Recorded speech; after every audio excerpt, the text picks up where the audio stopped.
Bismillahirrahmanirrahim. Assalamualaikum warahmatullahi wabarakatuh. Alhamdulillah. Rabbi ighfirli wa tub alayya innaka antat tawwabur rahim. Amma ba'du.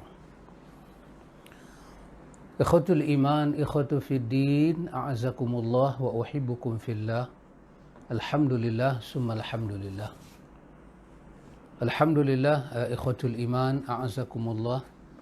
Dengan limpah kurnia daripada Allah, taufik daripada Allah, pertolongan daripada Allah, kita dapat menyambung bicara kita berkenaan dengan majlis ta'lim kita ini. Alhamdulillah, kita mengambil sedikit sebanyak pengetahuan tentang apa itu makna sunnah, apa itu makna bid'ah daripada buku ini yang dibuat oleh Imam Syatibi ini, Imam Abi Ishaq Ibrahim bin Musa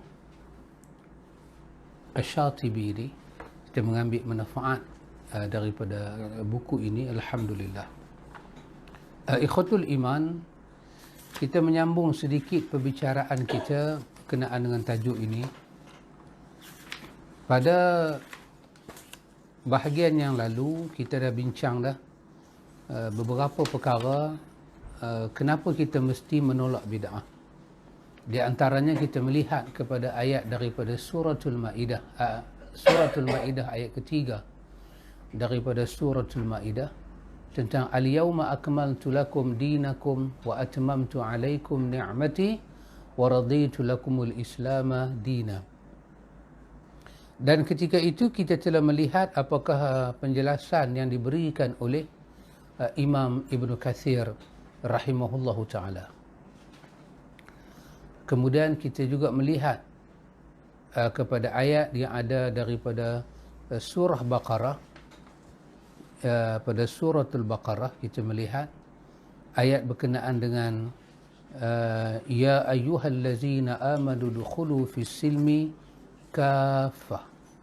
Kita juga melihat kepada ayat itu, iaitu ayat 208, 209 daripada suratul Baqarah. Dan kita telah melihat apakah beberapa perkara yang kita kata berkaitan dengan prinsip. Betapa kita kena jadikan diri kita ini bergabung. Kita kena gabungkan diri kita ini dengan dua kalimah syahadah. Kita kena berusaha bersungguh-sungguh mengingati bila kita nak memulakan langkah, memulakan apa-apa, bahawa kita adalah umat Muhammad. Kita bukan umat yang yatim. Kita bukan umat yatim piatu. Macam anak yatim, tak ada ibu, tak ada bapa. Artinya tidak ada apa? Tidak ada orang yang nak membimbing, tak ada orang yang nak bagi panduan, nak tengok. Tidak. Tapi kita ini umat yang ada Rasul. Rasul kita ini adalah Sayyidul Anbiya wal Mursalin. Pada malam ini kita cuba melihat lagi satu perbahasan, iaitu tentang kenapa kita menolak bid'ah. Kita cuba tengok satu dua hadis yang ada dan kita cuba melihat satu dua perkara. Pertama, saya nak mengajak kita melihat kepada satu riwayat Muslim, iaitu masih di bawah tajuk kita yang sama ni, pada bahagian ketiga dah. Kenapa kita mesti menolak bid'ah? Larangan kepada melakukan bid'ah. Kenapa kita tak perlu pada bid'ah ni? Iaitu dalam riwayat Muslim, Nabi kita Muhammad sallallahu alaihi wasallam menyebut, baginda katakan bahawa innahu lam yakun nabiyyun qabli illa kana haqqan alaihi an yadulla ummatahu ala khairin ma ya'lamuhu lahum wa yunzirahum syarra ma ya'lamuhu lahum. Tengok ikhwan, kenapa kita perlu ambil sunnah? Kenapa kita tak perlu kepada bid'ah? Dengan kita merujuk makna bid'ah pada perbahasan kita yang pertama yang diambil daripada Imam Syatibi. Baik. Dalam riwayat ini Nabi sebut, Nabi kata innahu lam yakun nabiyyun qabli. Nabi kata sesungguhnya tidaklah, Nabi kata tak adalah seorang nabi pun sebelum daripada aku ni, Nabi kata, illa kana haqqan alaihi, melainkan telah menjadi satu kewajipan kepada Nabi itu. Seolah-olah Nabi kata, Nabi mana pun mai sebelum daripada aku, ada satu haqqan alaihi, ada satu tanggungjawab, hak mereka yang mereka kena buat pada umat. Tanggungjawab mereka, amanah Tuhan bagi pada mereka untuk buat pada umat. Apa dia? Ayyadulla ummatahu ala khairin ma ya'lamuhu lahum, iaitu mereka mesti menunjukkan umat. Yadullu ummatahu, kena tunjuk umat, kena bimbing umat atas setiap kebaikan yang Tuhan telah bagi kepada mereka tahu tentang kebaikan itu. Allah lantik satu Nabi, satu Rasul, Allah bagi pada Nabi itu ilmu tentang kebaikan. Maka menjadi hak pada Nabi itu, tanggungjawab pada Nabi itu, dia kena mengajar umat dia semua arti dan makna kebaikan. Dan Nabi kata, wa yunzirahum syarra ya'lamuhu lahum, dan dia kena ingatkan umat dia tentang semua makna keburukan yang dia tahu kepada mereka. Artinya ikhwan, daripada hadis ni, tidak ada satu kebaikan, tidak ada satu keburukan, melainkan tugas seorang Nabi mengajar umat dia. Baik ni apa, macam mana nak buat baik. Buruk ni apa, macam mana nak menghindari buruk. Itu mafhum hadis itu. Jadi, perlukah kita meninggalkan seorang Nabi yang Tuhan bagi pada kita dan pergi cari makna kebaikan dan keburukan daripada orang lain? Perlukah? Maka kalau kita kata perlu, nanti ayat yang Tuhan turunkan kepada kita tadi, al-yawma akmaltu lakum dinakum, itu kita nak buat mana? Dengan kepribadian Nabi itu maksum, dapat wahyu, apakah kita nak terjemahkan kepada satu makna yang dapat dipaham oleh emosi kita? Kenapa Nabi itu diturunkan kepada dia wahyu? Supaya Nabi itu berhubung dengan Tuhan masa ke semasa untuk mendapat panduan daripada Tuhan tentang makna kebaikan dalam hidup yang hendak diterokai dan keburukan dalam hidup yang mesti dijauhi. Wahyu bermakna akan turun pedoman daripada Tuhan.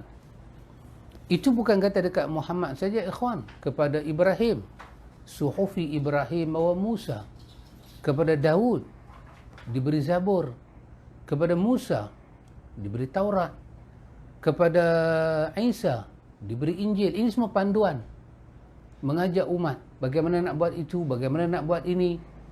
Maka sampailah kepada Muhammad, diberi kepadanya Al-Quran.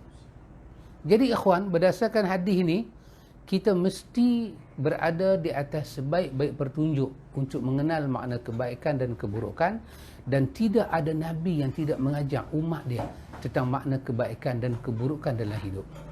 Itu satu riwayat. Ada lagi satu riwayat juga yang sahih. Ini disebut di dalam Mu'jam Al-Kabir oleh Imam At-Tabrani. Besar Mu'jam Al-Kabir ni kitab besar ikhwan. Satu riwayat yang sangat menarik, dan riwayat ini disebut dengan nilai yang sahih. Nabi menyebut satu benda lagi. Cuba kita tadi riwayat Muslim dan riwayat Tabrani. Ini Nabi sebut pula. Nabi kata, "Ma baqiya syai'un yuqarribu minal jannati wa yuba'idu minan nari illa waqad buniya lakum." Nabi kata, "Ma baqiya syai'un." Nabi kata, tidaklah berbaki satu benda pun, satu perkara pun. Tak ada balance. Tak ada balance.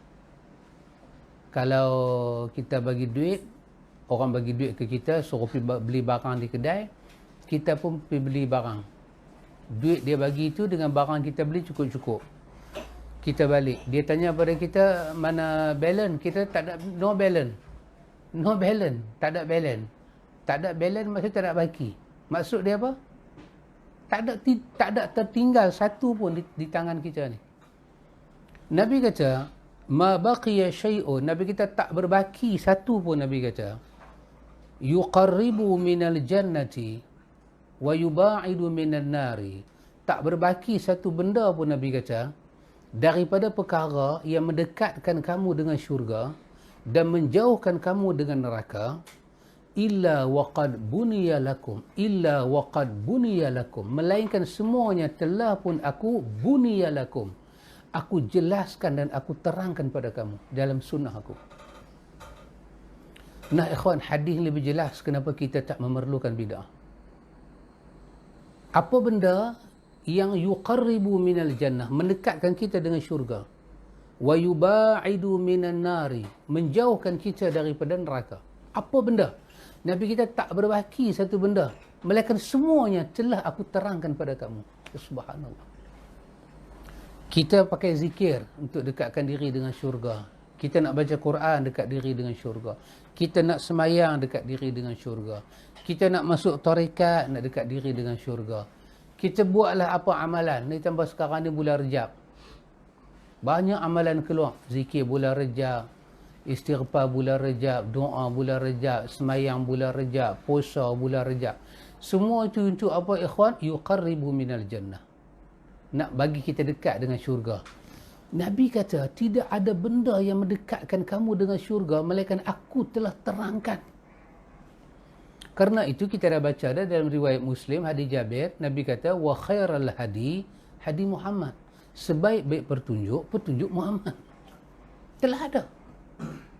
Jadi katalah kita nak pergi buat satu sembahyang. Saya teringat dulu. Saya ingat Pak Andak pun ingat kita duk mengaji Pak Andak. Kita ada satu sembahyang nama sembahyang sunat istinja. Dan ada lagi satu sembahyang nama sunat silsil baul. Kencing tak lawas kan. Habis kita ni ambil wuduk semua, kita disunatkan sembahyang silsil baul supaya kita tak diazab. Pasal apa? Kencing tak lawas kan. Lepas tu kita ada lagi satu sunat istinja. Dah habis kita istinja keluar tandas, sunat kita semayang, ambil wuduk, semayang sunat wuduk 2 rakaat, semayang sunat istinja 2 rakaat, kerana mengharapkan Allah terima kita punya istinja. Kan kita baca doa kan, doa Allahumma tahhir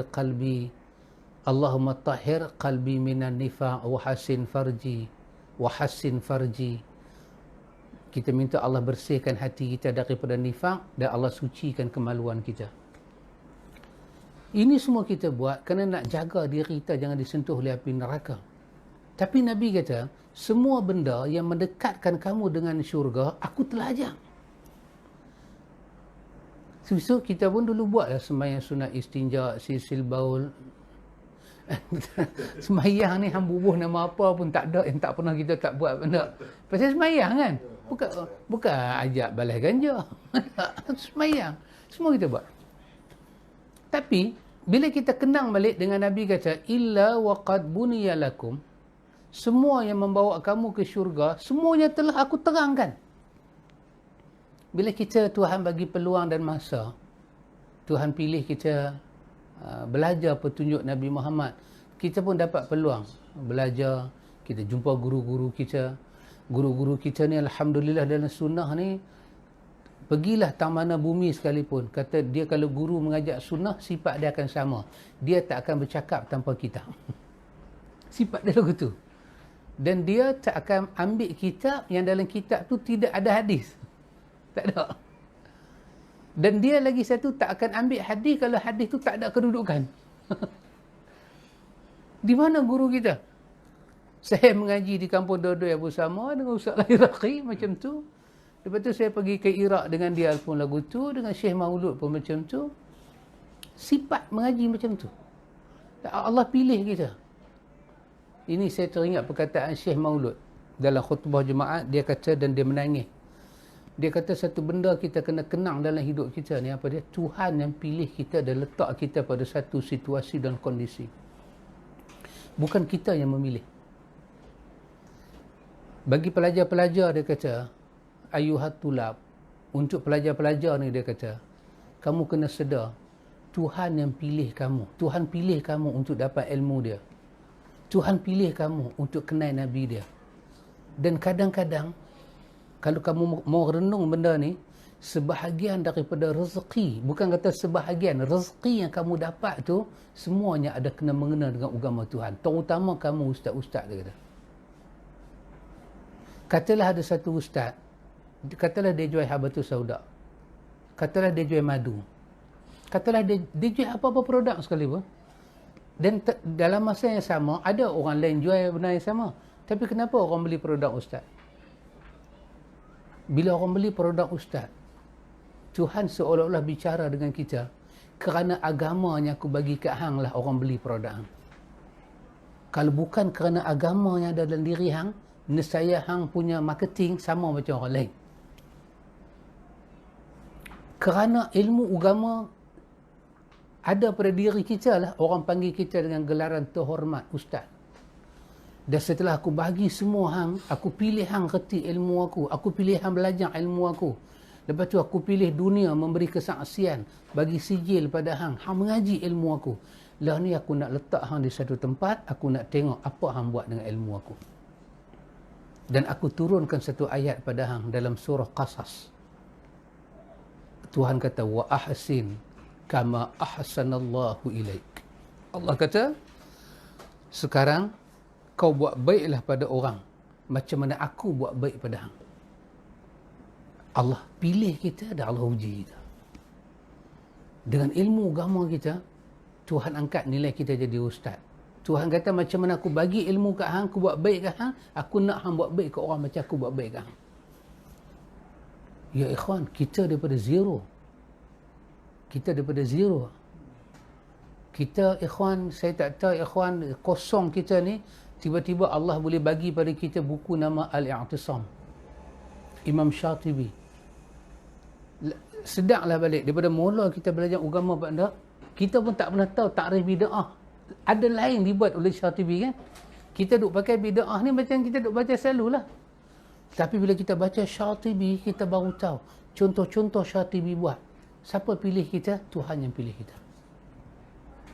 Bila kita belajar ilmu Tuhan pilih bagi mai pada kita, kita tengok dalam ilmu ni, Nabi tak buat pun sembahyang istinja, Nabi tak buat pun sembahyang sisil baul, Nabi tak buat pun sembahyang khusus sempena bulan Rejab, puasa khusus sempena bulan Rejab, zikir khusus, istighfar khusus, tasbih khusus. Tak ada. Tapi benda-benda kita buat ni semua ni nak mendekatkan diri kita dengan syurga. Tapi bila kita lihat, Nabi tak buat. Lepas tu pula kita jumpa riwayat ni, Nabi kata, apa sahaja yang mendekatkan kamu ke syurga, Nabi kata, tanpa tinggal baki, semuanya aku ajak. Kalau ada baki, bermakna, adalah baki, kamu kena ajak. Aku ajak ni semua, hak ni aku tak ada ajak. Maka aku serah kepada umat akhir zaman yang pandai, tolong ajak umat aku untuk sampai ke syurga. Ni Nabi kata, ma baqiya syai'un, tak ada baki. Tak ada baki. Semua aku ajak habis. Semua clear aku ajak. Daripada sekecil-kecil benda sampai sebesar-besar prinsip, semua aku ajak. Yang mendekatkan kamu kepada syurga dan menjauhkan kamu daripada neraka. Maka dengan adanya hadis ni sangat terang menyatakan pada kita, kita tidak perlu kepada bid'ah. Bila kita cek balik apa bid'ah yang disebut oleh Imam Syatibi, tariqatu fid din, betul? Mukhtari'atun tudahi asy-syar'iyyah yaqsudu biha al-mubalaghatu lita'abbudi lillahi subhanahu. Iaitu apa dia?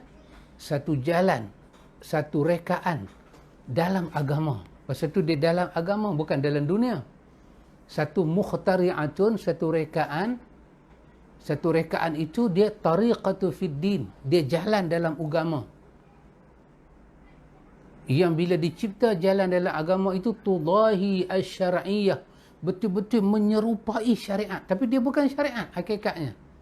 Tapi dia direka atas agama, sama dengan syariat, wahyu turun. Tapi dia ada pereka dia. Tujuan pereka itu, mereka benda ni nak pakai rekaan ini beribadat pada Allah dengan sikap berlebih-lebihan.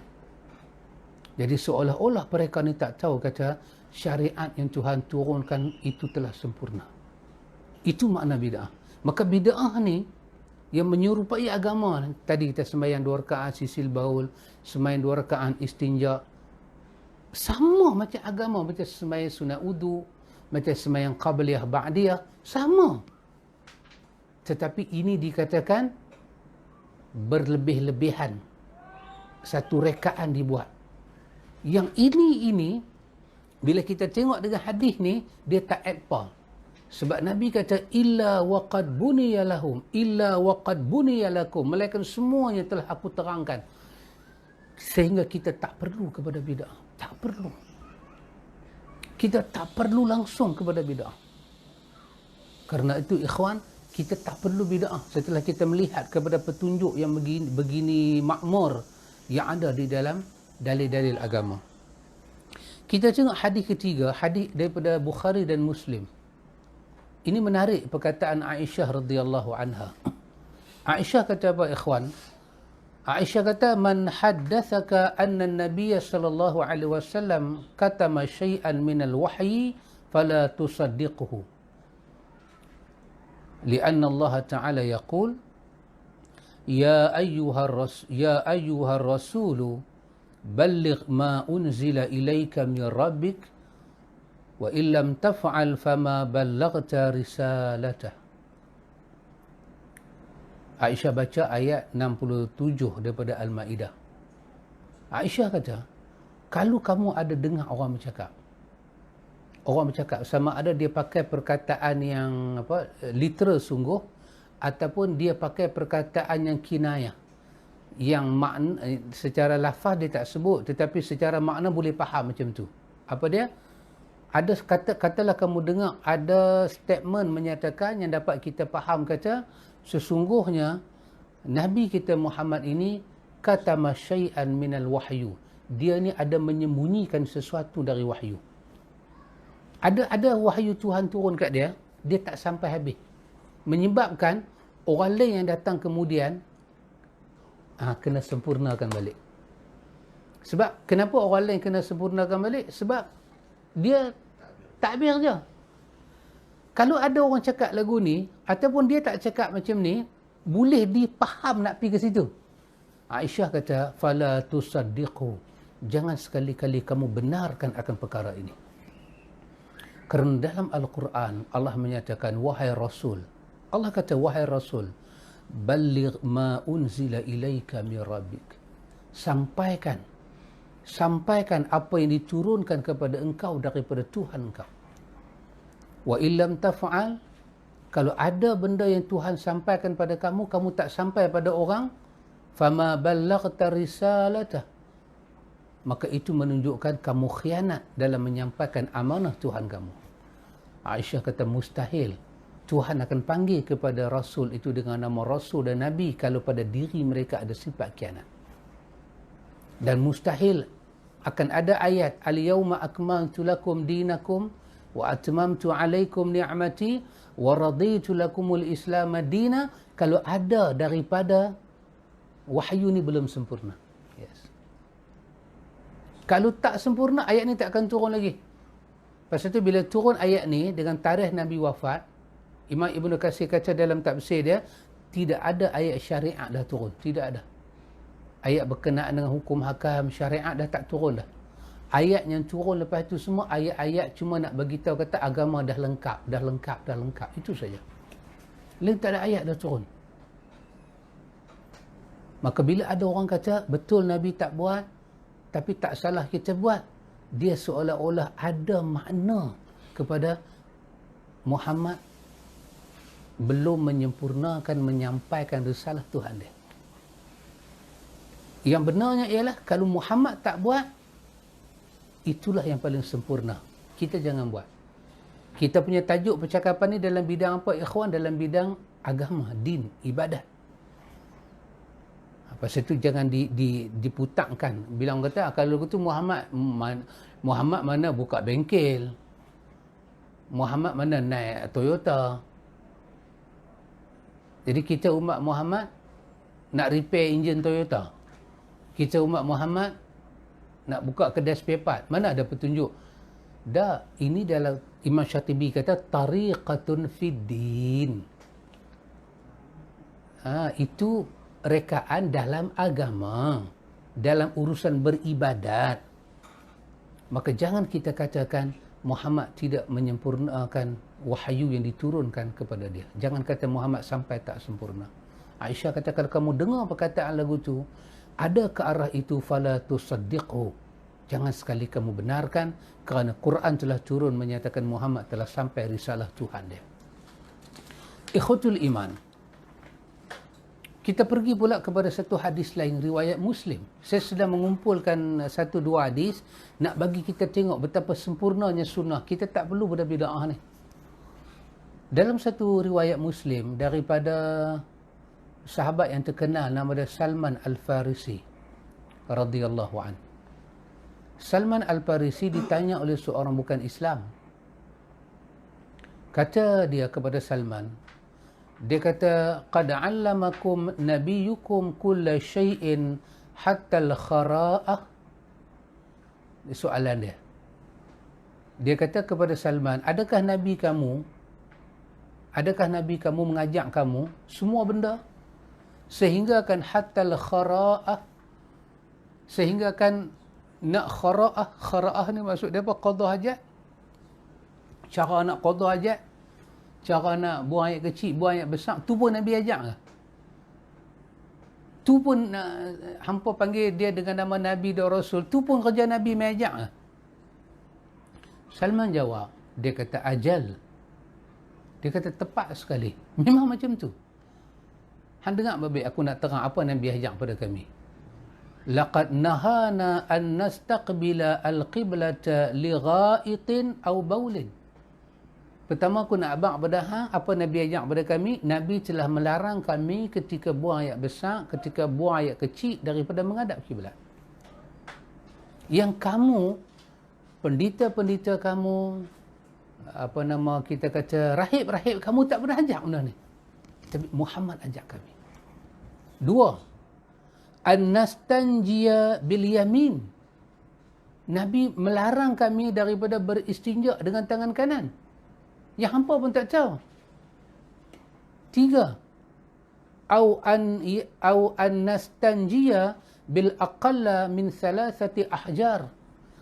Ketiga, Nabi melarang kami daripada beristinja menggunakan batu yang kurang daripada 3.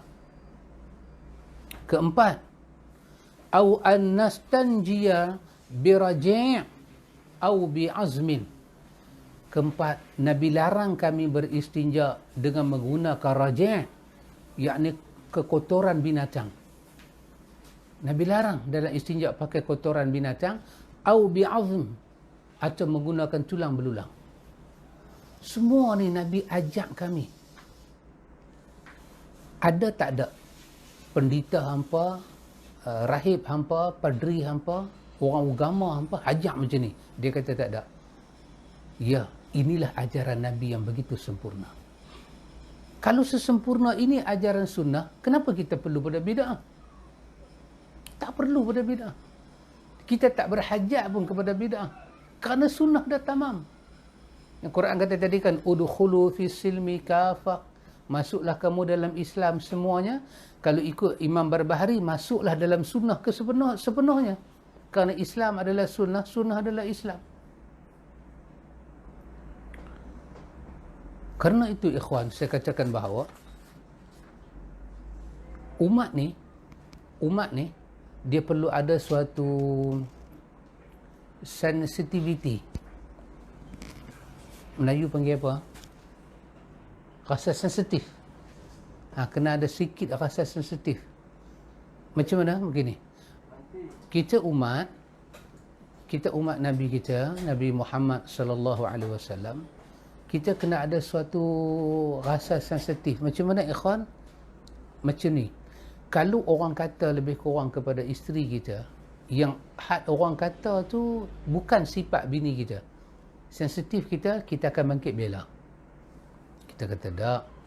Sebagai contoh, orang kata, hang ni aku tengok kahwin dah sampai 15 tahun, bini hang ni masuk dapur pun tak pernah. Kita kata tak, memang dia duduk masak. Takkan masak nak abang sekampung bagi hang tahu kot. Kita sensitif bila orang kritik benda tak betul. Kita dengan Nabi ni kena ada sensitif. Bila kita tahu sunnah tu mulia, sunnah tu agung, kita kena ada sensitif ni. Sensitif ni maksud apa dia? Seperti yang disebut dalam riwayat Tirmizi. Anas bin Malik cerita. Dalam riwayat Tirmizi, dan hadis ni adalah hadis yang sahih. Tengok. Kata Anas, Anas cerita apa? Anas cerita perangai sahabat Nabi terhadap Nabi. Bagaimana sahabat sensitif dengan Nabi. Sahabat sangat exhaust dengan Nabi, memerhatikan Nabi. Tengok apa Anas kata. Anas kata, lam yakun syakhsun ahabba ilaihim min Rasulillah sallallahu alaihi wasallam. Anas kata, tak pernah ada, Anas kata, satu kepribadian yang lebih sahabat-sahabat cintai daripada kepribadian Nabi sallallahu alaihi wasallam. Tak ada satu kepribadian yang sahabat lebih cintai, melainkan mereka lebih mencintai kepribadian Nabi. Itu adalah bahagian pertama Anas bagi tahu tentang sahabat Nabi. Abu Bakar, Umar, Osman, Ali, 10 sahabat Asyarah Al-Mubasyarah bil Jannah, itu 10 sahabat ahli syurga, isteri-isteri Nabi. Semua yang masuk dalam kategori sahabat Nabi, mereka ada benda ni. Apa dia? Tidak ada satu kepribadian yang lebih mereka cintai melainkan Nabi. Satu kata Anas. Tengok yang kedua, respon dia. Apa dia kata? Wakanu. Sahabat-sahabat Nabi ni, iza lam ra'auhu, bila mereka nampak Nabi, lam yaqumu lima ya'lamuna min karahiyatihi lizalika. Anas kata sahabat Nabi ni, wa kanu iza ra'auhu, bila depa nampak Nabi mai. Bila depa nampak Nabi mai, seorang pun daripada depa lam yaqumu, seorang pun daripada depa tak akan bangkit berdiri. Bangkit berdiri, sambut. Seorang pun daripada mereka tak akan bangkit berdiri. Pasal apa? Pasal semua sahabat tahu perbuatan tu Nabi tak suka. Nabi tak suka bila dia mai orang duk buat tunjuk bangkit berdiri, tak suka. Dah hampa duduk-duduklah, aku tak mau main menyusahkan hampa. Aku main tak mana aku nak duduk, aku duduk. Tak payah hampa bagi satu layanan istimewa. Sedangkan dia layak dapat layanan istimewa. Huwa Rasulullah. Tapi apa yang ada kepada sahabat? Sahabat kenal Nabi. Dia tahu Nabi ni suka ini, Nabi tak suka ini. Maka dia tengok Nabi mai, Umar duduk tempat Umar, Osman duduk tempat Osman. Kenapa dia bagi respon konsekuensi macam tu?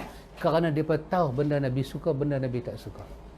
Ikhwan, inilah yang kena ada pada diri kita. Bila kita tahu sunnah tu apa dia, kita kena tahu Muhammad datang dengan sunnah. Sunnah adalah benda yang paling dicintai Allah. Muhammad datang menolak bid'ah. Kita kena tahu bid'ah adalah benda yang dibenci oleh Allah. Kalau ini kita tak tahu, ikhwan, kita susah apa? Kita susah nak berinteraksi dengan sunnah. Nanti kita ingat sunnah tu, bila kata sunnah, dia sunat. Kita ingat sunnah tu tak ada nilai. Masa tu, bila kita belajar sunnah, macam mana kita nak tolak bid'ah, kita kena ada jiwa yang macam ni, sensitif. Ketinggian sunnah bukan untuk disimpan dalam kepala, tapi untuk dipegang, dihayati, diamal. Bila kita tahu kerendahan bid'ah, bukan untuk disimpan dalam kepala, untuk ditolak dan dijauhi. Tengok, saya ambil satu perkataan daripada Imam Malik. Saya tak tahulah ikhwan, perkataan ni pada saya perkataan yang cukup besar, cukup agung. Imam Syatibi sebut dalam Al-I'tisam perkataan Imam Malik rahimahullahu ta'ala. Bukan kata sekali dalam Al-I'tisam ni Imam Syatibi menyebut perkataan ni, dia sebut berulang-ulang kali dalam Al-I'tisam dengan berbagai-bagai lafaz. Saya sebut satu, ikhwan, yang dapat saya notakan. Saya notakan dengan dua-dua lafaz yang disebut oleh Imam Syatibi. Yang ni kita ambil lafaz asal, lafaz yang asal. Dalam I'tisam, Imam Syatibi kata, dia kata qala Ibnul Majishun. Berkata Imam Ibnul Majishun, seorang daripada kawan baik Imam Malik dan murid Imam Malik. Boleh kata murid lah. Imam Ibnul Majishun, dia kata apa? Dia kata sami'tu Malikan yaqul. Dia kata aku dengar Imam Malik kata. Dia kata aku dengar Imam Malik kata. Apa Imam Malik kata? Imam Malik kata, "Man ibtada'a fil islami bid'atan yaraha hasanatan faqad za'ama anna Muhammadan sallallahu alaihi wasallam khana risalah." Dengar? Saya ilmu Imam Malik itu Allahu Akbar. Kita ikhwan baru tahu satu dua benda nilai sunnah ni pun kita dah kata dah tak elok dah bid'ah. Betul tak? Betul. Takat kita tahu ni, kita dengar adik-adik ni pun kita kata, orang Kelantan kata tak molek mana bid'ah ni. Tak molek mana bid'ah. Tapi Imam Malik, sahibul Muwatta' ni, Muwatta' dalam kepala dia, dia lebih tahu kan. Tengok, bila dia dengar pasal bid'ah, dia kata begini. Lepas tu tengok, takat mana persetujuan kita nak bagi pada Imam Malik. Imam Malik kata, Imam Majishun terkejut bila Imam Malik mengeluarkan kalimah ni. Imam Majishun terkejut. Imam Majishun kata, sami'tu, aku dengar sendiri ni, bukan pakai orang kedua ni. Dengar sendiri. Telinga aku dengar sendiri, dah aku terkejut. Imam Malik kata, "Man ibtada'a fil islami bid'atan." Siapa yang buat dalam Islam ni satu bid'ah. Ambil balik takrif Imam Syatibi tadi, apa dia bid'ah? Siapanya mereka dalam Islam satu rekaan dalam agama. Yang rekaan dia itu menyerupai syariat yang Allah turunkan pada Muhammad. Apa tujuan dia? Supaya rekaan itu dapat dipakai untuk mendekatkan diri pada Allah secara berlebihan. Maka itu bid'ah. Siapa yang buat satu bid'ah dalam Islam, kata Imam Malik. Lepas tu, dah dia buat, yaraha. Dia melihat, dia berpandangan. Hasanah, bid'ah tu baik. Apa kata Imam Malik? Faqad, sesungguhnya, za'ama, dia telah menuduh anna Muhammadan sallallahu alaihi wasallam, sesungguhnya Muhammad, selawat dan salam Allah kepadanya, khana risalah, pengkhianat dalam menyampaikan risalah. Tadi kan Aisyah kata, kalau kamu dengar ada orang kata Muhammad menyembunyikan wahyu, jangan kamu benarkan. Kenapa? Kerana telah turun suratul Maidah, ayat berapa tadi? Ayat 67 Al-Maidah. Dalam surah Al-Maidah Tuhan kata, wahai Rasul, sampaikan apa yang Tuhan turunkan, apa diturunkan kepada engkau daripada Tuhan engkau. Fa illam taf'al, kalau kamu tak sampaikan, artinya fama ballaghta risalatahu, kamu telah khianat dalam risalah Tuhan. Kalau ada orang buat bid'ah, bermakna agama ni tak sempurna. Betul? Al-Maidah kata, Al-Maidah ayat 3 kata dah sempurna yang turun di Arafah tadi. Imam Malik kata, kalau ada orang berani buat bid'ah dan dia anggap bid'ah baik, dengan anggap bid'ah baik bermakna sunnah tak baik, maka dia telah menuduh secara indirect Muhammad itu khana risalah, pengkhianat dalam menyampaikan risalah.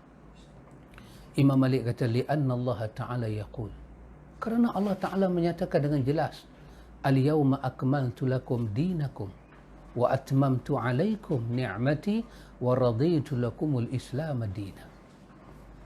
Okey, lepas tu Imam Malik letak satu kaedah. Tengok. Imam Malik kata apa? Fama lam yakun yawma idzin dinan falam yakunu liyawma dina. Ini satu kaedah yang besar. Imam Malik kata apa dia? Fama lam yakun yawma idzin dinan. Imam Malik kata, dan apa yang tak pernah menjadi agama pada hari ini, iaitu pada hari wahyu turun pada Muhammad, sampailah Muhammad nak wafat, turun ayat Al-Maidah, sepanjang tu kita tengok apa-apa yang Muhammad tak beribadat dengannya, apa-apa yang Muhammad minta para sahabat menjauhi daripadanya, ketahuilah itu fama lam yakun yauma izin dinan, apa yang tak menjadi agama pada hari Muhammad, fala yakunul yauma dina, dia tak akan jadi agama juga pada hari ini. Subhanallah. Agama ini kena dirujuk kepada zaman Muhammad. Kalau zaman Muhammad itu agama, zaman kita baru dia jadi agama juga. Ya Allah, ikhwan. Saya tak tahulah takat mana kita nak bersetuju dengan Imam Malik ni. Dalam satu episod yang lain pun Imam Malik guna perkataan yang sama juga. Tadi dia guna perkataan man ibtada'a, siapa mencipta bid'ah. Ini pula dia guna perkataan man ahdatha fi hazihil ummah. Man ahdatha fi hazihil ummati al-yawm syai'an lam yakun alaihi salafuha faqad za'ama anna Rasulullah sallallahu alaihi wasallam khana risalah. Imam Malik kata, siapa yang mengada-ngadakan pada umat ini, pada hari ini dengan satu benda yang salaf kita tak pernah buat benda tu. Salaf kita ni maksud dia Nabi. Salah ni bahasa Melayu lah, bahasa Arab Melayu kata orang dulu. Orang dulu yang dimaksud Imam Malik siapa dia? Nabi dan sahabat. Siapa yang mereka satu benda dalam agama ni yang salaf kita tak pernah reka. Salaf kita tak pernah beribadat dengan dia. Kita beribadat dengan satu ibadat hari ini, kita panggil dia ibadat, tapi salaf kita tidak beribadat dengan dia. Salaf kita di sini siapa dia? Nabi dan para sahabat. Itu salaf kita. Itu dalam riwayat Muslim. Nabi kata pada Aisyah, sebaik-baik salaf pada kamu aku, Nabi kata. Ni'mas salaf laki ana. Sebaik-baik salaf, sebaik-baik orang yang dahulu daripada kamu adalah aku, Aisyah, Fatimah. Maka Nabi Muhammad itu salaf kita. Maka apa yang orang dahulu tak pernah reka dalam ibadat, tiba-tiba kamu reka. Kamu telah menuduh Muhammad itu pengkhianat dalam menyampaikan risalah. Dan Imam Malik ulang lagi ayat yang tadi. Al-yawma akmaltu lakum dinakum. Dan Imam Malik ulang lagi sekali kaedah tadi. Fama lam yakun yawma izin dina. Apa-apa yang tak menjadi agama pada hari itu, pada hari Muhammad itu, maka dia tidak akan jadi agama pada hari ini. Masya Allah ikhwan. Ini bukan satu benda kita jumpa di dalam keterangan para ulama. Banyak keterangan-keterangan seperti ini. Kemudian ikhwan, cuba kita lihat apakah yang dipesan lagi oleh para ulama kita supaya kita berhati-hati dengan bid'ah ni. Tengok ikhwan. Ada satu perkara yang disebut oleh Imam Syatibi di sini yang menarik. Imam Syatibi, saya notakan tak mana saya lekat nota tu. Tengok, ada satu benda yang menarik yang disebut oleh Imam Syatibi di sini. Berkenaan dengan huraian perkara ini, berkenaan dengan bid'ah ni. Imam Syatibi bagi penjelasan. Baik, salah satu penjelasan daripada Imam Syatibi ini yang saya ambil nota di sini ialah, menariknya ikhwan, apa Imam Syatibi kata? Iaitu, bersetuju tak kita pada menyatakan bahawa begini. Mengikut sunnah bermakna kita mengikut hidayah. Ikut sunnah bermakna kita mengikut hidayah. Kerana Nabi sendiri menyatakan wa khairal hadiyu hadiyu Muhammad, ataupun wa khairal huda huda Muhammad. Sebaik-baik hidayah, sebaik-baik pertunjuk, bimbingan, tuntunan adalah petunjuk dan tuntunan bimbingan Muhammad. Jadi bermakna, setujukah kita pada menyatakan bahawa sunnah itu adalah hidayah, petunjuk daripada Allah?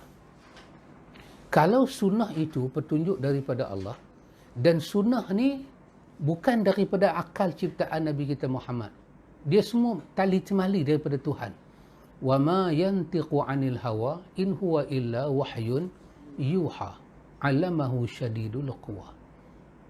Muhammad tak bercakap hal ibadat, hal apa dengan hawa nafsu, melainkan dia bercakap wahyu daripada sisi Allah Jalla wa Ala. Baik.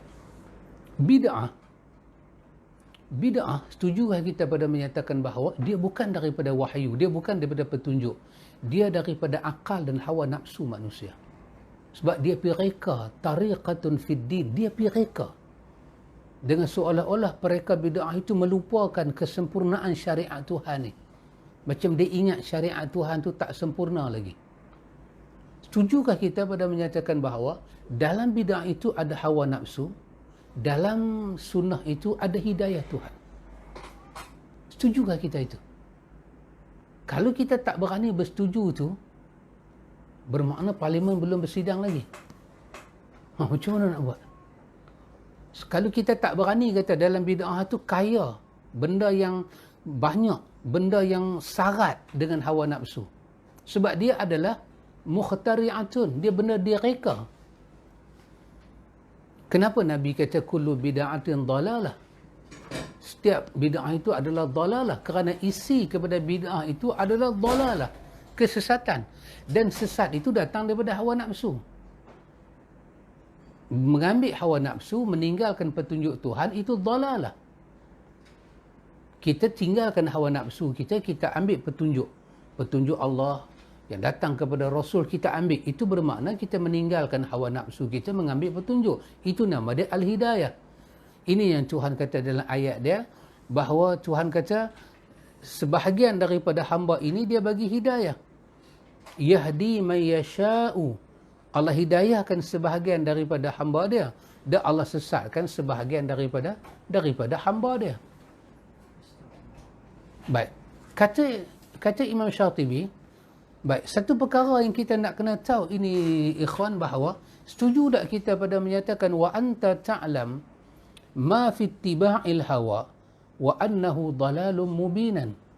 Setuju tak kita pada menyatakan bahawa kalau dalam ilmu kita pada menyatakan bahawa ittiba'ul hawa, mengikut hawa nafsu, sesungguhnya itu adalah jalan kesesatan yang nyata.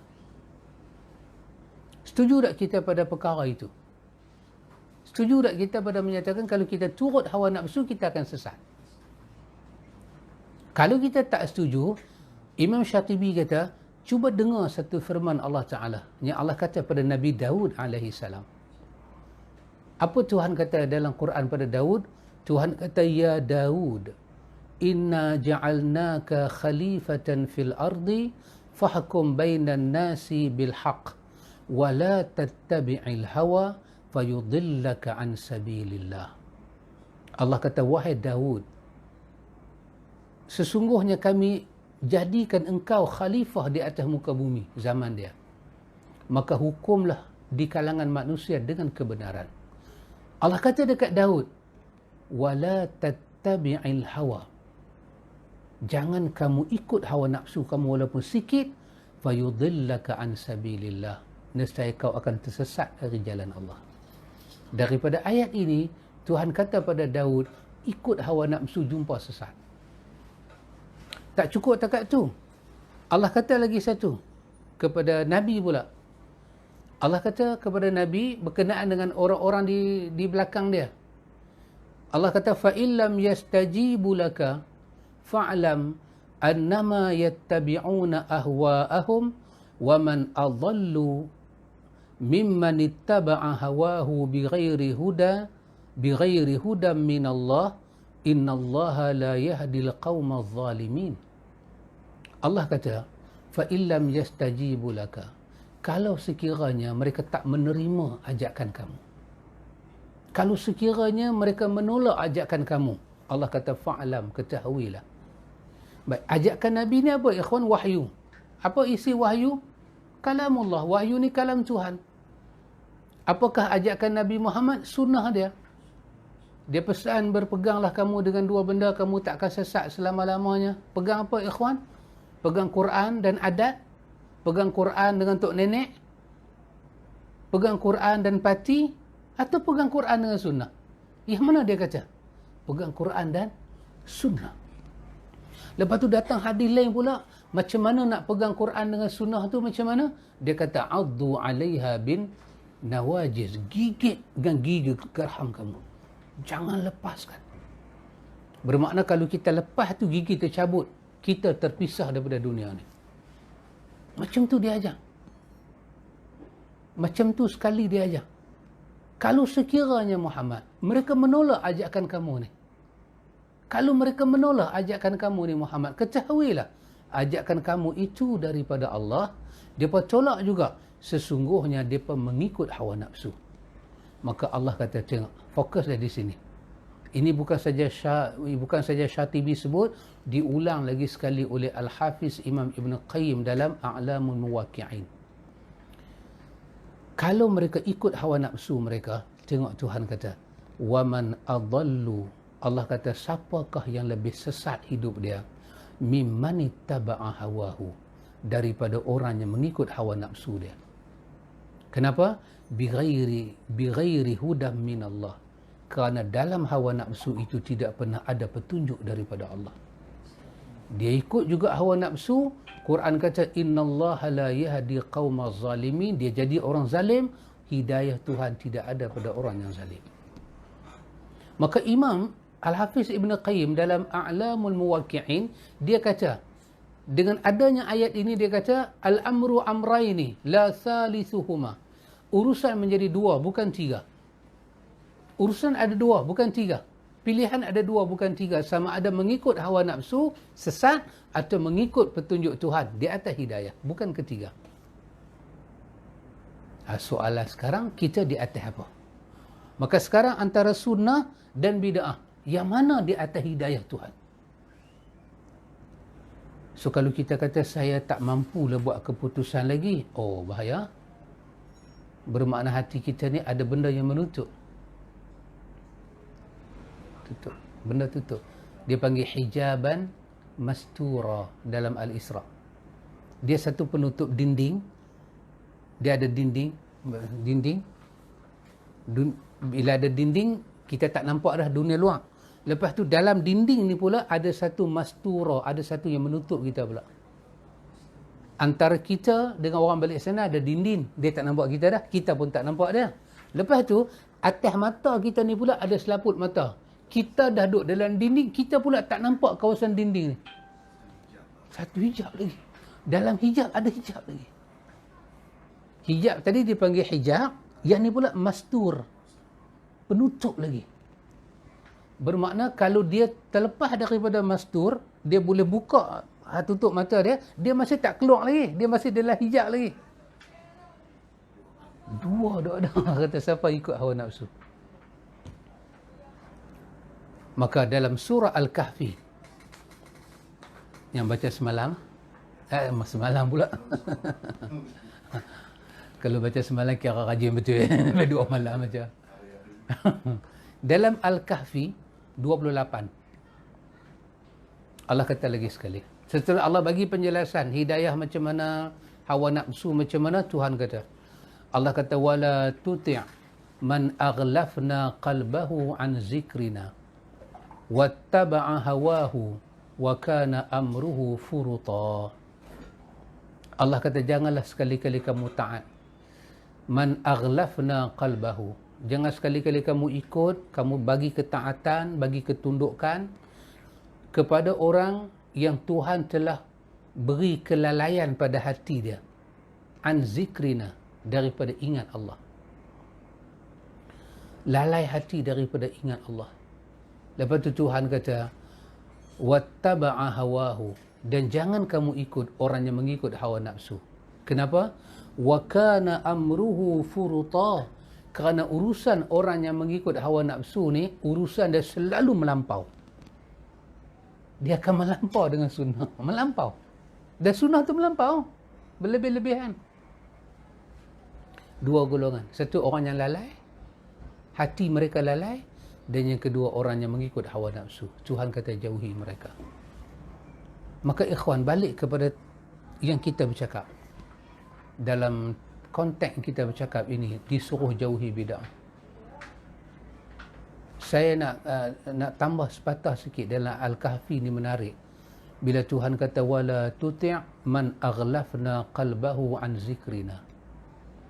Bahawa jangan kita taat kepada orang yang Tuhan telah lalaikan hati dia daripada ingat Allah. Saya nak komen sikit ikhwan berkenaan dengan kita dengan vaksin COVID ni. Sikit saya nak komen. Saya tidak lawan pemerintah, saya terima cadangan pemerintah, telah ada vaksin dan rakyat boleh ambil vaksin. Tapi saya tengok ikhwan, ada satu masalah kita. Masalah ulama dan masalah umara. Saya tengok kempen kita kepada pemimpin kita punya kempen dan ulama kita punya kempen supaya rakyat jangan takut kepada vaksin. begitu rancak. Sampai kita digabungkan antara ilmuwan agama dengan akademik doktor dan kaji-kaji lab ni semua ni. Bermakna saya melihat suatu gerakan yang begitu agresif. Kerajaan lancarkan, para ulama memberi sokongan, orang-orang yang terlibat dengan fatwa memberi sokongan, pihak-pihak begitu memberi pandangan pada kita, jangan bimbang, vaksin ini langsung tidak ada najis padanya dan dia benda halal, confirm. Dan akhirnya janganlah kita terima pandangan-pandangan orang menyatakan begitulah, beginilah.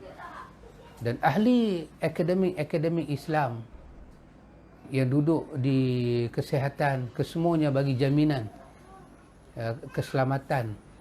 Maknanya dengan begitu keyakinan sekali, begitu rancak sekali program itu dilaksanakan supaya rakyat jangan ada sedikit pun keraguan untuk membenarkan suntikan vaksin itu masuk dalam badan kita.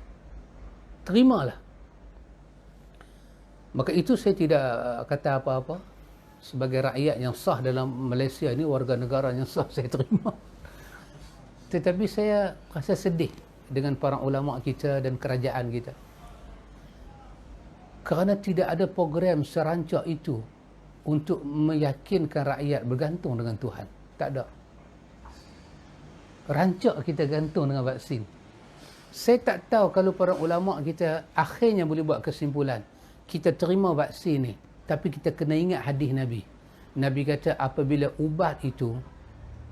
penyakit itu berjumpa dengan ubat, Nabi kata dia tetap tak boleh sembuh, melainkan biiznillah. Itu langsung tak diberi penekanan. KKM sendiri pun, berapa banyak orang Islam ada di sana. Perkataan bismillah, syafakallah, la ba'sa tahurun, seolah-olah macam tak wujud dalam agama ni. Tapi kita begitu rancak mengajar umat, jangan sangsi dengan vaksin.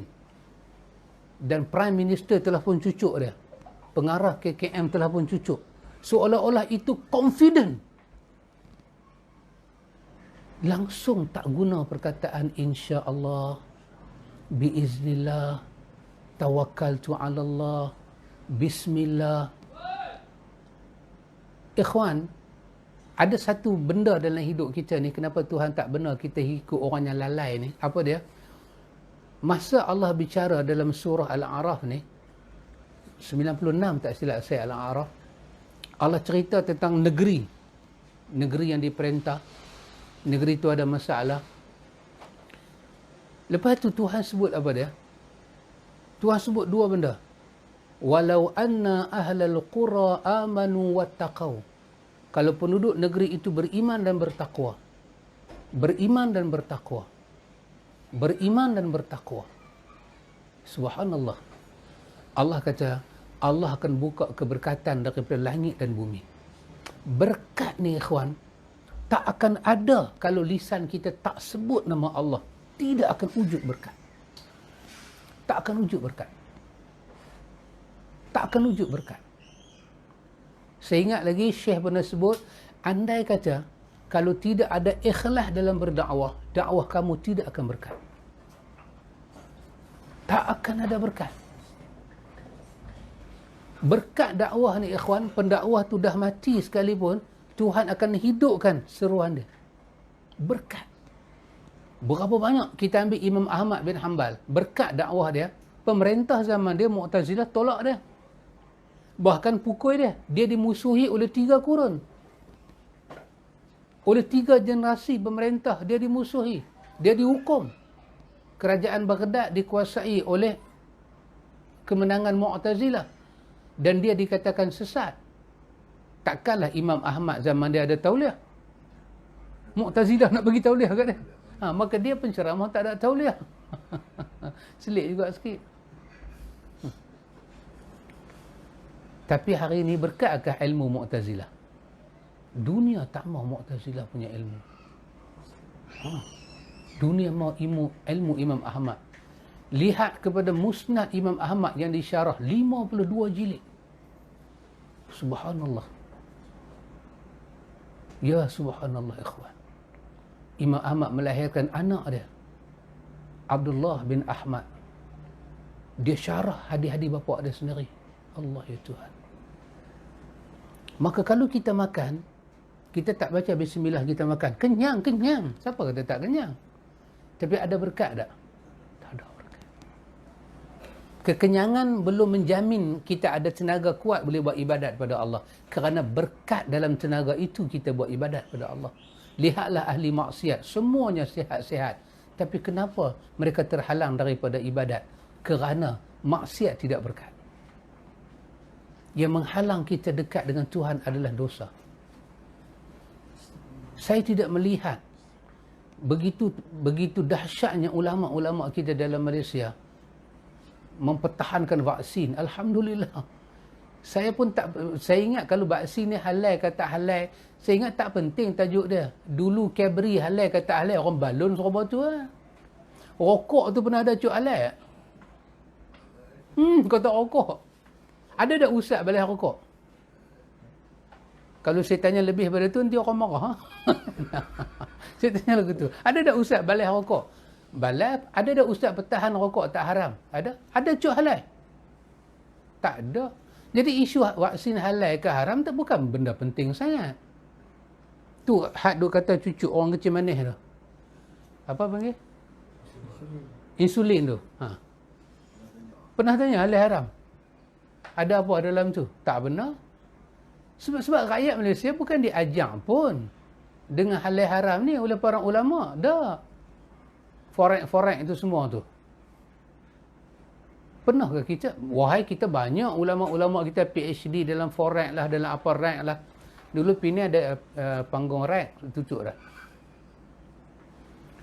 Tapi kenapa begitu besar usaha kita supaya jangan ragu dengan vaksin, tetapi usaha kita tak sebesar itu untuk mengajak umat kita bergantung dengan Tuhan. Ya ikhwan, bergantung dengan Tuhan. Tawakal, man yattaqillah yaj'al lahu makhraja wa yarzuqhu min haitsu la yahtasib. Betul, wa man yatawakkal 'ala Allah fahuwa hasbuhu. Persambungan dia, innallaha balighu amrihi qad ja'alallahu likulli syai'in qadra. Ya. Sepatutnya para ulama usahakanlah ke arah yang lebih. Pesan kepada yang duk ada di KKM tu, yang duk jaga hospital, klinik kerajaan, bismillah di mulut. Pesakit, bismillah di mulut. Syafakallah, sebut nama Allah, panggil Allah, seru Allah. Ketika ubat lambat datang, pesan pada pesakit di hospital, letak tangan tempat sakit, baca bismillah, bismillah, bismillah kan. Tapi kenapa urusan ini tak dapat penekanan? Vaksin itu satu makhluk lain pula baru mai mendapat penekanan lebih. So, kita tak ada satu penekanan kepada kita. Pegang ni bismillah, pegang tu bismillah, makan ubat bismillah, dah ubat masuk dalam badan dengan elok, ucap alhamdulillah. Tak ada penekanan itu daripada pemerintah dan ulama. Kalau ada pun tidak sehebat ulama menekankan kepada rakyat jangan ragu pada vaksin. Ini penekanannya sangat dahsyat. Dalam musim SOP ni, forum perdana boleh dibuat 1 jam 30 minit dengan 10 panel. Pecah rekod Malaysia daripada tahun 90 sampai 97. Itu 6 tahun, 90-96, 6 tahun forum perdana berada di puncak dia. Tapi bila ulama-ulama berkat ni dibuang oleh kerajaan, forum perdana jatuh dia punya berkat dia. Berkat ini penting dalam hidup ikhwan. Bismillah, baca Quran, zikrullah, panggil Allah. Dan berkat telah merubah hidup ramai makhluk Allah dalam dunia daripada ubat merubah hidup manusia. Jadi kerana itu ikhwan, dalam kealiman kita ada kelalaian. Dalam keadilan kita pada rakyat ada kealpaan kita. Maka saya pun heran kadang-kadang dengan para ulama. Dahulu mereka berceramah di sawah-sawah bendang katak, besar-besar periuk keluar. Dan ni ketika mereka mendapat jawatan yang tinggi dalam kerajaannya, mereka idam-idamkan. Nampaknya menurun proses mereka mengajak masyarakat kembali pada Allah. Banyak mengajak manusia kepada kebendaan. Dan semua orang tahu kebendaan akan ditinggalkan. Tapi yang dengan nama Allah itulah wal baqiyatu salihat. Itulah akan jadi baki pada amal salih kita bertemu Tuhan.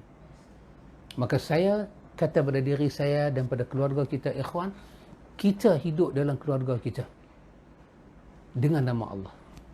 Masuk tandas dengan nama Allah, keluar dengan nama Allah, masuk kita keluar. Kesemua itu menjamin berkat. Walaupun kita menanggung sakit, ubat tak sampai lagi. Berkat lain macam, ikhwan, berkat lain macam. Setebal macam tu buku para ulama tulis tentang berkat tabaruk. Berkat saja. Udah syat, ikhwan. Jadi kerana itu, ikhwan, dalam kesimpulan ini kita dapati apakah yang patut kita bertindak dengan bid'ah. Kita patut menjauhi bid'ah. Cuba tengok dalam buku saya bagi itu, saya ambil satu yang akhirnya. Satu yang disebut oleh penulis kita, muka surat 19 itu, penulis kita kata, Abdullah bin Abbas kata, inna abghadul umuri ilallah al-bid'ah. Sesungguhnya perkara yang paling dibenci oleh Allah adalah bid'ah. Subhanallah. Kata Sufyan Sauri, al-bid'atu ahabbu ilal iblis minal ma'siyati, al-ma'siyatu yutabu minha wal bid'atu la yutabu minhu. Bid'ah itu lebih disenangi oleh iblis daripada kemaksiatan. Sebab kemaksiatan itu pelakunya akan mudah bertaubat daripadanya. Sedangkan pelaku bid'ah itu sulit untuk bertaubat daripadanya. Kenapa, ya kawan? Kerana bid'ah itu datang dalam bentuk agama. Mana dia nak tinggal? Kalau dia tinggal bid'ah, bermakna dia tinggal agama. Kok mana dia nak taubat apa kan? Dah ikut agama dah taubat apa? Tengok. Inilah bahayanya bid'ah. Jadi insya-Allah, ikhwan, pada masa akan datang kita akan menerongkar lagi dan kita akan tengok hujah-hujah yang dapat kita ambil daripada tulisan penulis kita ini, iaitu mengapa saya menolak bid'ah. Ya, kita kena tahu kenapa kita tolak bid'ah. Kita tak mau terlibat dengan bid'ah. Jadi saya katakan, ikhwan, kita tidak ada perselisihan antara salah dan khalaf. Kesemua yang menerima bahawa perkataan daripada Nabi Muhammad meletakkan bid'ah di tempat dhalalah. Karena itu kita kena jauhi. Dan hidayah itu ada pada sunnah. Kerana itu sunnah kita tak boleh tinggalkan. Mesti kita tanya, ini sunnah tak daripada Nabi? Kalau orang kata sunnah, kita kena tanya, dia sahih ke tidak? Kalau jawapan dia sahih, kita terima dan kita jadikan itu sebagai sarana mendekatkan diri pada Allah. InsyaAllah kita akan tengok lagi siri yang berikutnya, kenapa kita menolak bid'ah. Ada? Silakan. Soalan daripada Muhammad Jannah Firdaus. Assalamualaikum Ustaz. Assalamualaikum warahmatullahi. Tanya, macam mana pula dengan bid'ah hasanah? Perlukah kita naikkan ataupun kita perlu tolak? Ya. Wallahu ta'ala a'lam. Allah Ta'ala maha mengetahui. Kalau sahabat hasanah tadi? Jannah Firdaus. Sahabat Muhammad Jannah Firdaus, barakallahu fika. Kalau sahabat Muhammad Jannah tadi mengikuti tag yang saya baca daripada Imam Malik tadi. Imam Malik kata, siapa buat satu bid'ah dan dia pandang bid'ah tu hasanah, dia telah tuduh Nabi Muhammad pengkhianat. Maka pada diri kita akan ada bab dalam buku kita ini, iaitu di mana penulis akan cuba jawab hadis berkenaan dengan sebaik-baik bid'ah yang diungkapkan oleh Umar Al-Khattab dalam riwayat Bukhari. Jadi kita kata, dalam soal agama, dalam soal beribadat pada Allah, dalam soal ibadat, tidak ada bid'ah hasanah. Tidak ada. Dan kita pun tak jumpa statement yang jelas daripada para a'immah menyatakan wujudnya bid'ah hasanah dalam ibadat. Bid'ah hasanah ni cuma ada dalam hal hidup dalam dunia saja. Kerana itu dikatakan al-bid'atu bid'atani, bid'ah ada dua. Apa dia?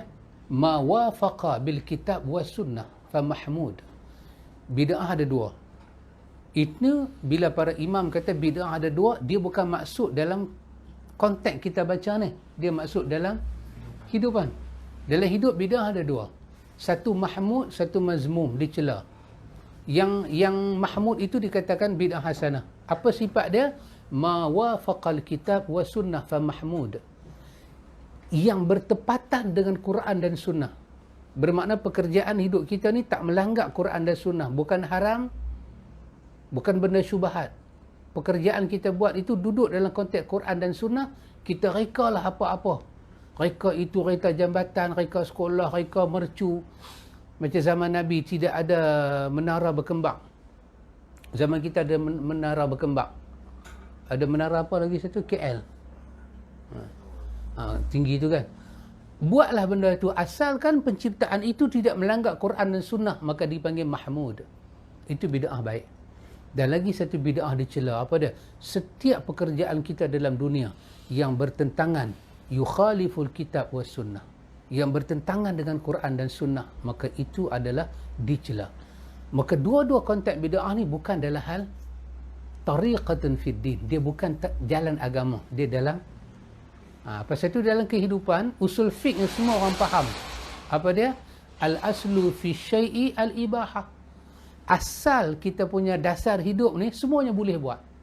Sehinggalah kita jumpa dalil kata tak boleh buat, baru tak boleh buat. Pasal itu dalam hal agama, dalam hal dunia ni, hidup ni kita nak kata jangan buat, tak boleh. Kena ada dalil. Tapi dalam hal agama, asal dalam agama adalah dilarang. Ibadat itu asal dilarang. Sehinggalah tertegaknya dalil suruh buat, baru boleh buat. Itu jawapan saya kepada sahabat Abu Muhammad Jannah Firdaus.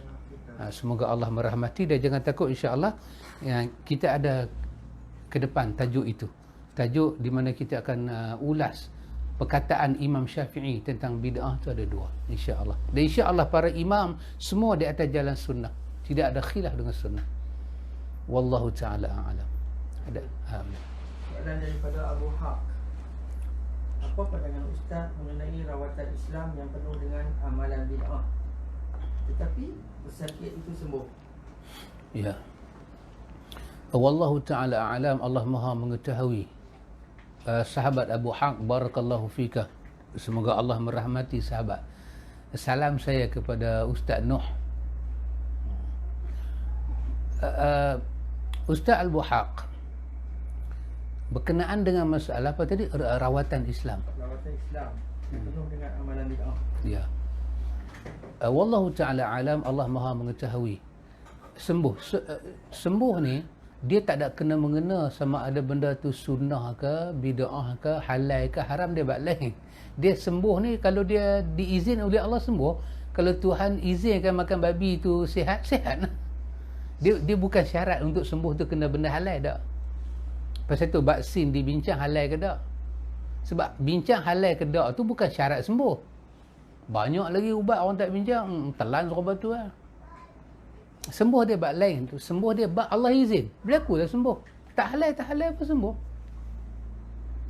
Baik. Tapi babnya ialah bila kita buat bid'ah, kita confirm itu bid'ah, dan bid'ah itu menyerupai agama. Baik.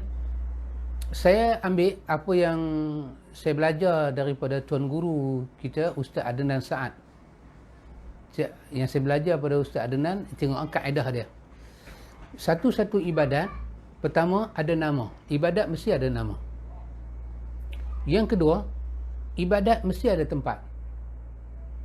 Yang ketiga, ibadat ni ada masa, ada waktu dia. Yang keempat, ibadat ni ada jumlah dia, ada bilangan dia. Baik. Lagi satu apa? Ibadat ni ada nama, ada masa, ada tempat, ada jumlah dan bilangan. Lagi satu, ibadat ni ada 5. Yang kelima tu saya tak ingat. Itu tanda dah 10 lebih. Tak apa, Ustaz. Nanti saya akan susuli balik. Baik.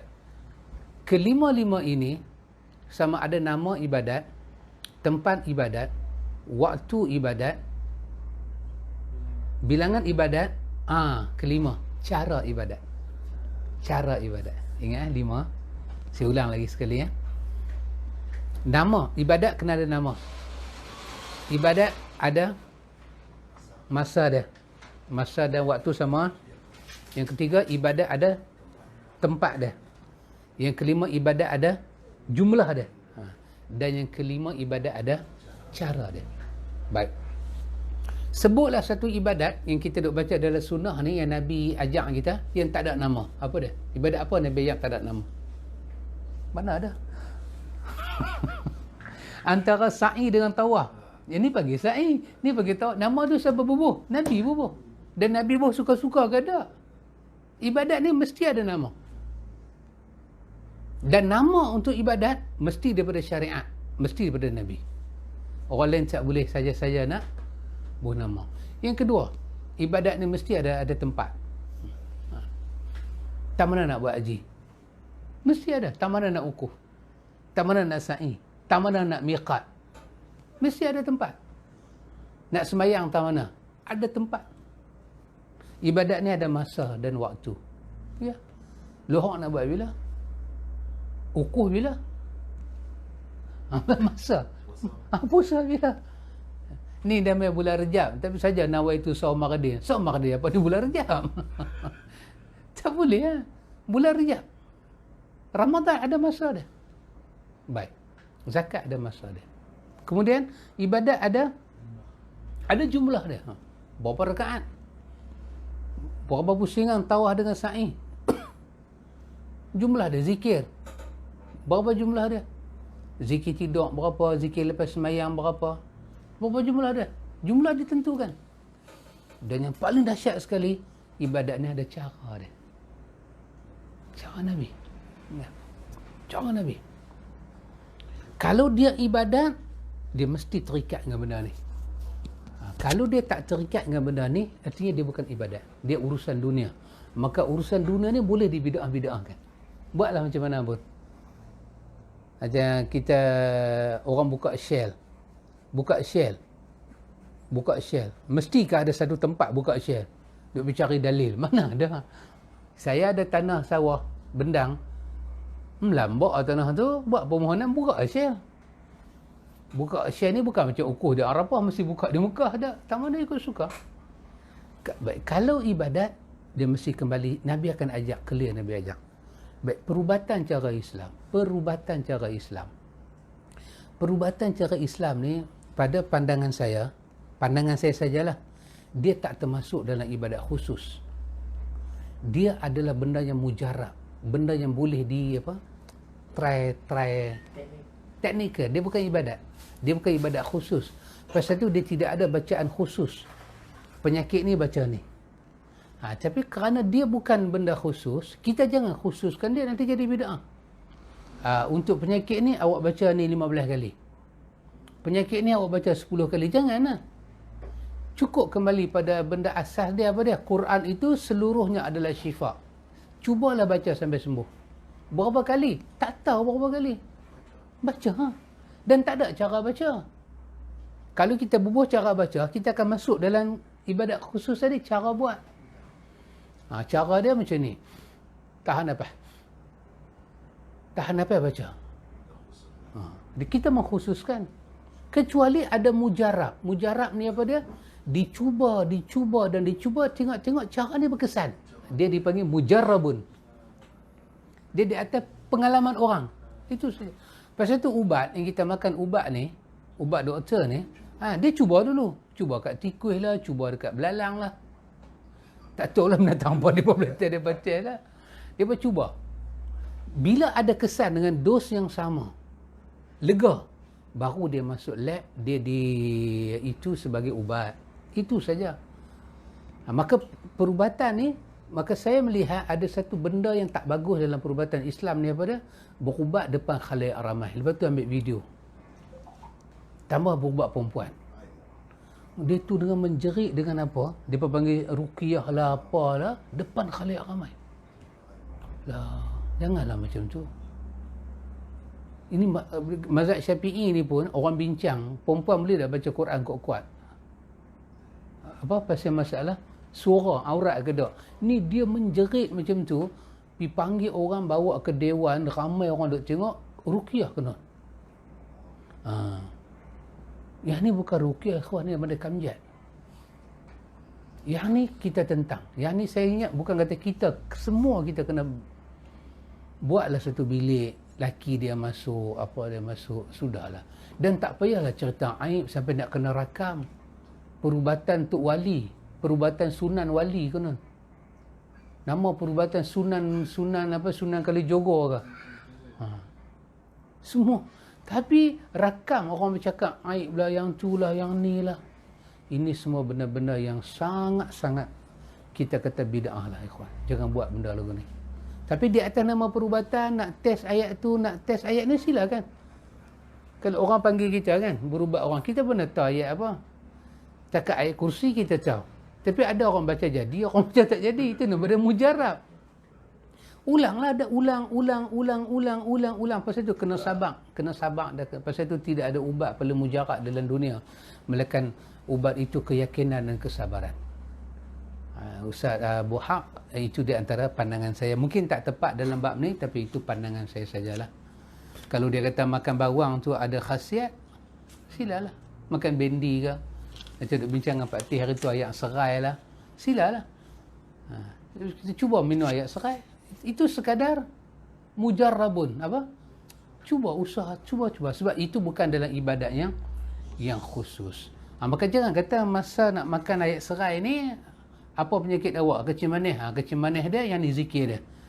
Patutlah kecil manis tak turun, awak makan ayat serai. Tapi awak tak baca selawat ni, jangan duk merepek. Ayam tu merepek. Kalau merepek pergi jauh sikit, jadi merepek pek-pek. Dia jadi plural. Bismillah sudah cukup. Mau apa lagi? Bismillah sudah cukup. Tuan yang nak merawat diri dia sendiri nak baca ayat lain, itu dia punya pasal. Kita tak payah jadi orang yang melampau suruh. Nanti kita tengok 10 tempat berdasarkan sunnah Nabi, 10 tempat kita digalakkan berselawat. 10 tempat. Sabit dengan dalil. Tempat ni paling afdal kita berselawat. Kita tengok. Time makan ubat masuk tak? Time basuh beras masuk tak? Pergi market beli ikan Cina kan? Balik selawat balik ikan tu. Masuk tak? Buat doktor bagi makan secekap. Baca selawat 5 kali. Fatihah sekali. Masuk tak di situ? 10 tempat. Para ulama sebut dalam tulisan mereka. InsyaAllah saya akan terangkan nanti. Cukuplah takat tu, ikhwan. Kalau ada soalan pun kita kena tangguh kerana hari pun lewat. Pandangan saya pun dah nampak berpinau dah. Kan? Lagi orang tanya lain, saya jawab lain, jadi huru-hara. Nanti orang nanti kata patutlah dia buat bid'ah pasal dia baca bab bid'ah. Tidak, ikhwan. Dulu saya baca bab Syiah, dia kata saya Syiah.